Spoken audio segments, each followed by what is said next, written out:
Bayangin nih teman-teman, kamu lagi jalan nih, terus ngelewatin sebuah toko tua di tengah malam. Sunyi, lampunya remang, bahkan catnya tuh udah ngelupas-ngelupas gitu. Dari luar kelihatan biasa aja, bahkan kayak toko yang udah lama banget ditinggalin sama pemiliknya. Tapi siapa sangka, toko itu ternyata bisa menjawab masalah hidup kamu. Ya, toko ini bukan sekedar tempat jualan. Ini adalah toko kelontong yang bisa memberi kamu jawaban, harapan, bahkan arah baru buat hidup kamu. Kedengarannya kayak fantasi kan? Tapi justru disitulah keindahan dari cerita toko kelontong Namiya karya Keigo Higashino. Dan di video ini, aku nggak cuma bakal cerita tentang bukunya teman-teman, tapi juga gimana pesan-pesan yang ada dalam kisah ini. Yang mungkin bisa relevan banget buat kita semua.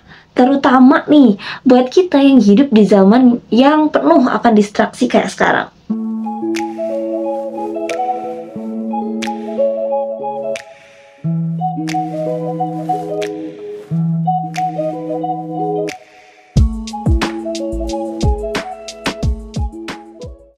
Jadi ceritanya kayak gini teman-teman. Ada 3 orang pemuda yang lagi sembunyi ini di sebuah toko tua. Awalnya mereka pikir itu tuh cuma toko kelontong kosong gitu loh. Tapi tiba-tiba ada sebuah surat masuk lewat kotak. Isinya curhat seseorang yang lagi bingung sama masalah hidup mereka. Dan lebih anehnya lagi nih ya, ketika mereka jawab surat itu, balasannya tuh malah nyampe ke orang yang curhat tadi loh. Jadi kayak ada mesin waktu yang nyambungin masa lalu sama masa sekarang gitu loh. Dari situ, toko ini berubah jadi tempat orang-orang curhat tentang masalah hidup mereka. Dan juga entah gimana nih ya, setiap jawaban yang keluar dari toko itu tuh bisa jadi titik balik buat orang-orang yang nulis surat. Kalau dipikir-pikir, buku ini tuh kayak representasi dari satu hal yang sering banget kita lupain gak sih? Butuh tempat untuk berhenti dan merenung. Di dunia nyata, kita jarang banget tuh untuk berhenti scroll TikTok terus-menerus, ngerjain tugas, ngerjain kerjaan, ikut ekspektasi orang tua, bahkan ekspektasi diri sendiri. Kita tuh jadi kayak mesin yang jalan tanpa pernah berhenti bertanya gitu gak sih? Sebenarnya, gue lagi ngapain sih? Gue mau kemana ya?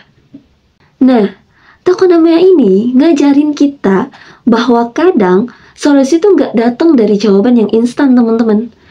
Tapi dari proses kita yang berani untuk curhat, berani untuk nulis, berani untuk jujur sama diri sendiri. Buat Gen Z, ini relate banget gak sih? Kita hidup di era yang serba cepat, serba instan, dan semua orang tuh kayak lagi lari maraton. Tapi masalahnya tuh mereka nggak tahu garis finishnya tuh ada di mana.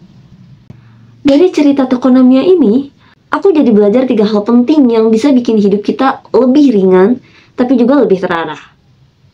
Pertama, jangan pernah remehin suara hati kecil kalian. Kadang kita tuh terlalu sibuk dengerin suara orang lain. Orang tua, bos, teman, atau bahkan netizen sekalipun. Padahal kan jawaban yang kita cari seringnya udah ada dalam hati kita sendiri. Kedua, kebaikan itu bisa lintas waktu. Bayangin, surat-surat di toko itu datang dari masa lalu. Tapi, jawaban dari masa depan tetap bisa memberi arti. Sama kayak kebaikan kecil yang kita lakuin hari ini. Bisa aja efeknya baru kerasa jauh nanti kan? Ketiga, hidup itu bukan soal cepat-cepatan, tapi soal arah.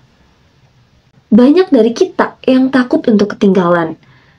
Ketinggalan karir, ketinggalan jodoh, ketinggalan pencapaian-pencapaian lainnya. Tapi toko ini ngajarin bahwa berhenti sebentar bukan berarti gagal. Kadang berhenti itu malah justru bikin kita nemuin jalan yang lebih benar buat diri kita ke depannya. Fun fact nih, Keigo Higashino nulis buku ini bukan cuma cerita fantasi doang. Dia tuh sebenarnya pengen nunjukin kalau setiap orang, sekecil apapun perannya, bisa punya dampak besar buat orang lain. Dan lucunya tuh, Toko kelontong itu sendiri sebenarnya simbol, teman-teman. Karena di Jepang dulu, toko kelontong bukan cuma tempat belanja, tapi juga tempat orang-orang untuk ngobrol, sharing kabar, bahkan minta nasihat.